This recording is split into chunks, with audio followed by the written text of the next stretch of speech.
Assalamualaikum warahmatullahi wabarakatuh. Perkenalkan, nama saya Panji Priantono Putra, NPM 2010-55-2010-07. Saya dari kelas 4B Teknik Informatika.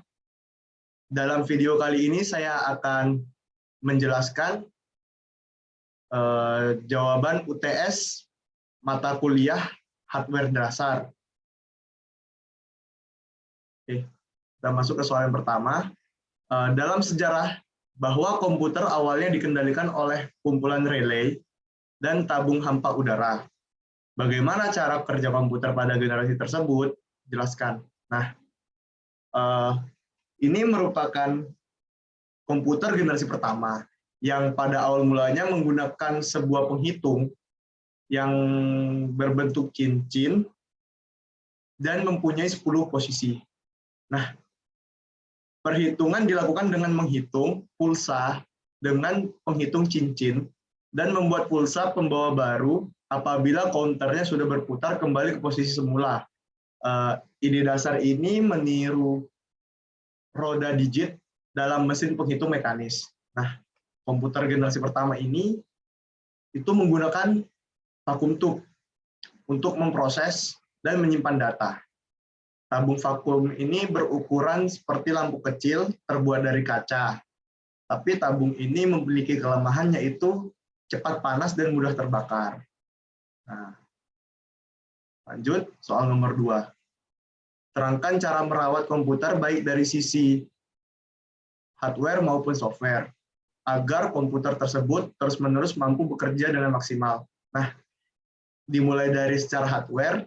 Itu yang pertama, perhatikan aliran udara PC Anda atau komputer. Jadi aliran udara masuk dan keluar ini harus diperhatikan. Kenapa?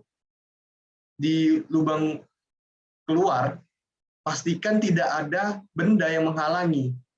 Jika pembuangan ini terhalangi, maka udara panas yang ada di dalam itu bakal mantul lagi. Dari tembok itu masuk ke PC lagi, ke PC-nya tersebut. Kalau untuk udara masuk juga sama, pastikan tidak ada benda atau barang di sirkulasi udara masuk. Kenapa? Kalau ada benda atau barang, misalkan kertas itu bakal ketarik, kesedot di udara masuk. Maka di situ terjadi gangguan sirkulasi udara pada komputer. Kemudian yang kedua, mematikan komputer dengan baik dan benar dengan cara memencet tombol start atau Windows, kemudian cari tombol button shutdown. Biasanya orang mematikan komputer itu dengan memencet tombol power secara langsung, seperti dimatikan paksa. Nah, di situ bisa menyebabkan kerusakan pada komponen komputer.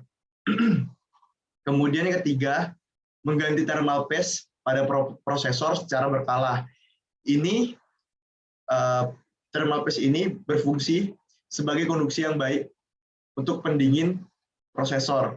Karena fungsi thermal paste ini titik hubungnya antara metal besi prosesor dengan besinya heatsink. Nah, kalau misalkan kering, itu terjadi gangguan konduksi atau pengantaran panas. Jadi komputer jadi sering overheat atau mati tiba-tiba. Kemudian yang keempat, membersihkan debu yang menempel pada komponen PC. Nah, ini juga sering terjadi ya, kalau misalkan orang yang jarang bersihin komputernya, apalagi debu yang masuk itu biasanya lengket di kipas atau komputernya, kadang ada sarang laba-labanya juga kalau orang nggak pedulian. Nah, ini harus dibersihkan. Kenapa? Kalau nggak dibersihkan, itu mengganggu sirkulasi udara. Kalau mengganggu sirkulasi udara, bisa jadi komputernya overheat lagi. Kemudian yang kelima, menggunakan tegangan listrik yang stabil, menggunakan UPS. Nah, UPS ini sangat bagus untuk kondisi listrik di Indonesia. Kenapa? Di Indonesia listrik itu sering mati lampu. Nah, di situ membuat komponen hardware komputer itu menjadi cepat rusak.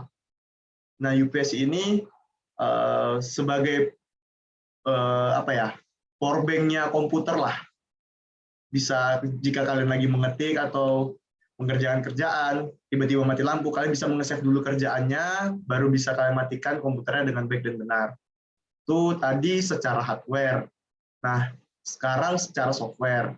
Yang secara software ini, yang pertama, pastikan aplikasi yang digunakan itu tidak bajakan atau original.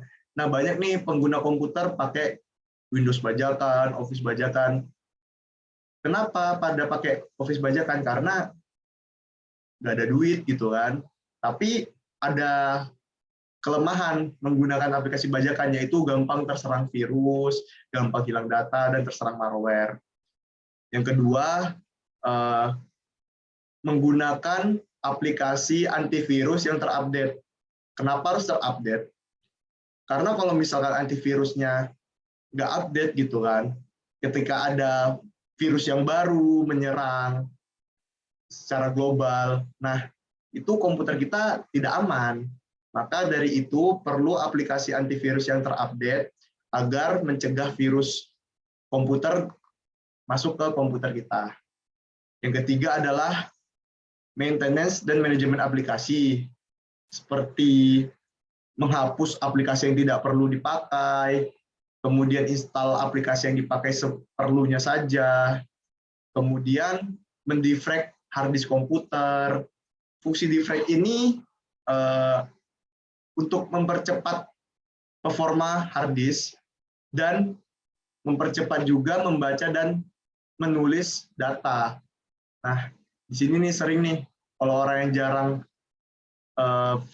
fragment komputernya, hard disknya itu komputernya makin lama makin lelet. Nah, karena hard disknya itu jarang didefrag. Ini khusus pengguna hard disk ya. Tapi kalau udah SSD biasanya tidak terjadi kendala seperti ini. Lanjut, soal ketiga, seberapa banyak penyebab yang bisa saudara berikan dari panasnya suhu di dalam casing komputer? Sebut dan berikan alasannya. Nah, di sini saya simpulkan ada 3 penyebab. Menurut saya ada 3 penyebab panasnya suhu di dalam casing komputer. Itu yang pertama bisa jadi karena debu dan kotoran itu secara perlahan menumpuk setelah sekian lama digunakan. Jadi ya seperti saya bilang tadi, perawatan itu perlu agar komputer bisa dipakai awet. Nah, bisa jadi juga yang kedua, karena thermal paste yang mengering, komputer sering digunakan overload atau kerja berat tanpa disadari thermal paste-nya mengering. Seperti saya bilang tadi, thermal paste itu konduksi atau penghubung pengantar panas yang baik antara metal prosesor dengan heatsink. Dan yang terakhir, itu suhu ruangan. Jika suhu ruangan panas, maka udara yang masuk ke komputer itu panas. Nah, sedangkan fungsi kipas dalam komputer itu untuk mengeluarkan panas CPU atau beban kerja CPU. Jadi jika udara masuk itu panas, maka udara panasnya tetap banyak dong di dalam komputer tersebut. Yang keempat, setelah dilakukan instalasi sistem operasi yang baru, ternyata gambar tulisannya pecah-pecah. Wi-Fi-nya juga mati, tidak bisa disambungkan. Bagaimana cara mengatasinya? Terangkan. Nah, jadi gini, ketika menginstal ulang Windows atau sistem operasi yang baru, itu komputer kembali ke aturan default. Jadi, driver-driver atau software-software yang lama, yang fungsi driver itu mendeteksi hardware komputer, itu tidak bekerja secara baik. Komponennya tidak bekerja secara baik. Karena driver sendiri itu software pendukung kinerja hardware agar hardware dapat bekerja secara optimal dan menghindari masalah pada komputer. Nah, seperti saya bilang tadi, kalau Wi-Fi-nya mati nggak bisa disambungin, itu kan karena drivernya juga belum diinstal. atau drivernya juga nggak terbaru atau gimana. Dan yang terakhir, berikan 3 contoh kerusakan komputer dan bagaimana cara mengatasinya. Terangkan dengan detail. Oke, jadi contoh kerusakannya yang pertama itu biasanya orang pengguna komputer yaitu masuk ke mode safe mode ketika booting. Yang biasanya booting itu langsung logo Windows atau logo operasi sistemnya, ini tiba-tiba masuk safe mode. Kenapa masuk safe mode? Biasanya pengguna komputer ini tidak mematikan komputernya dengan cara yang benar.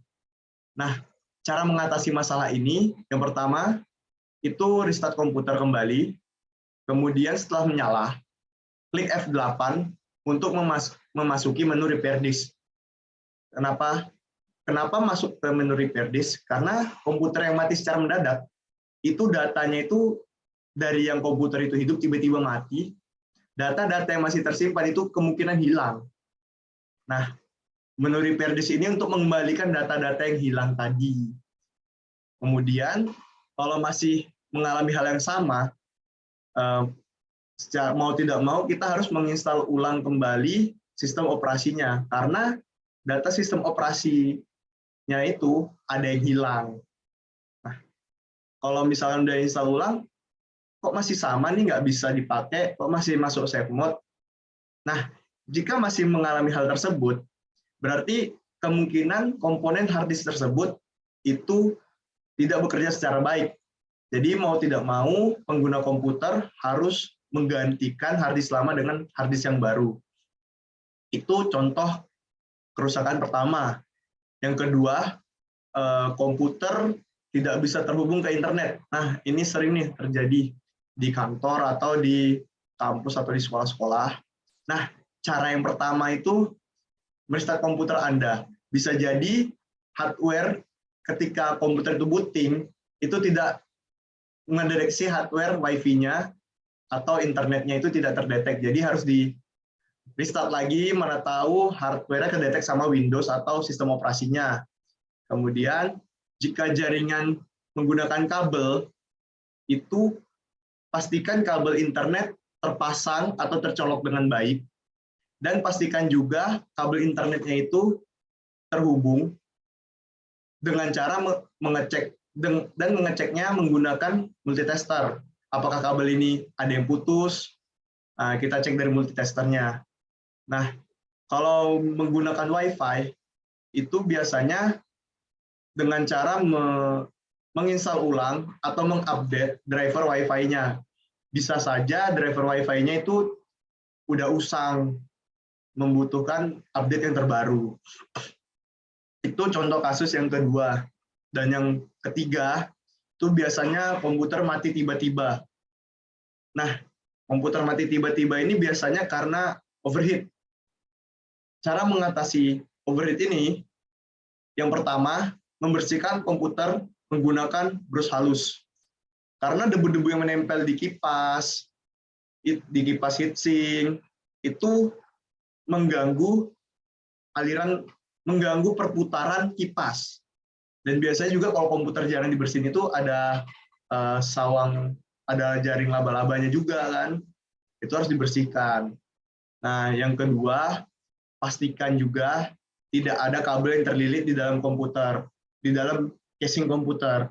Kenapa? Karena kabel terlilit itu biasanya menghambat sirkulasi udara di dalam PC kalian.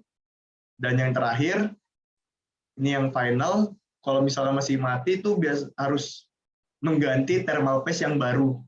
Bisa saja thermal paste yang lama itu sudah mengering dan tidak mengantarkan panas dengan baik lagi. Tuh, jadi kalau komputer itu udah overheat, biasanya itu udah 95 derajat tuh langsung mati tiba-tiba. Tapi kalau overclocking tuh udah di unlock, jadi tidak ada sistem keamanannya itu di luar batas 95 derajat Celcius. Tapi secara default biasa 95. Mungkin itu saja jawaban UTS hardware dasar saya. Apabila ada salah, mohon maaf. Wassalamualaikum warahmatullahi wabarakatuh.